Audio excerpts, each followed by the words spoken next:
In today's video, I'm going to teach you how to sum a column in Notion. This is really useful if you're tracking things like expenses, hours worked, or any kind of numeric data, and you want Notion to automatically give you a total at the bottom of your database. First, open the Notion page that contains the database you want to work with. Make sure you're looking at the database itself, not just a linked preview or a page inside it. You should see your rows and columns laid out, similar to a spreadsheet.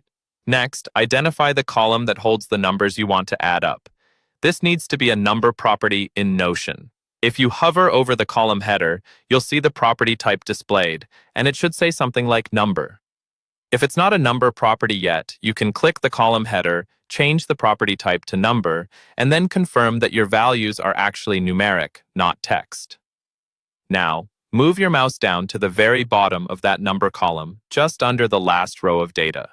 When you hover in that bottom area, Notion will reveal a small bar or label that says Calculate. This only shows up when your cursor is in that lower region of the column, so don't worry if you don't see it right away. Just slowly hover below the last cell in that column until it appears. Click on the Calculate option. A drop-down menu will open with several choices, such as Count, Average, and a few others. From this list, select Sum. As soon as you click Sum, Notion will automatically total all the values in that column and display the result right at the bottom in that same Calculate bar. From this point on, the sum is dynamic.